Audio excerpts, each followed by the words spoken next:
me, taking pictures of architecture, the timing has to be right. So timing is the most important thing. So whether it's sunrise or sunset, those tend to be at the times I enjoy to photograph buildings in general, but also overcast days, which we seem to get a lot here in London.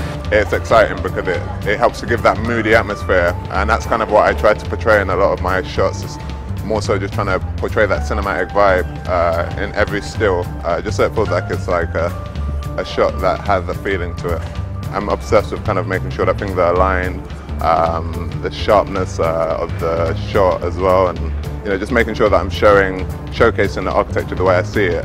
When I got into photography and picked up a camera, that was an opportunity to kind of see for the first time like London architecture, and it was crazy. It was just amazing to see another side to the city, and it was almost like rediscovering London again. So yes, it's always like been a fascination for me, I guess. Because I feel like my photography has always kind of evolved depending on like how people perceived it on social media.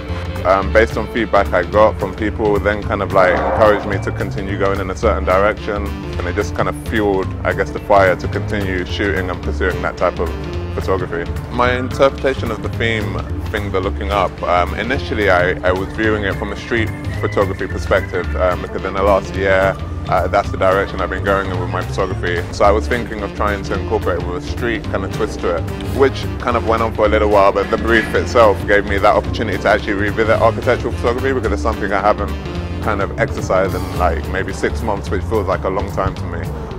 So yeah, it was nice to kind of be able to interpret this brief with just the London architecture.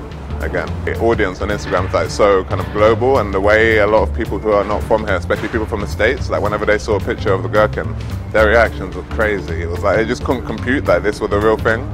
They're like, what is that pickle? Or what is that? Like, I think last year I was sent to like 15 different countries, which was amazing because it gave me the opportunity to actually start to see architecture from other parts of the globe rather than just London. So I went to America, Asia, and it just helped me to understand how blessed London is with its architecture and just the futuristic design, especially on the underground as well.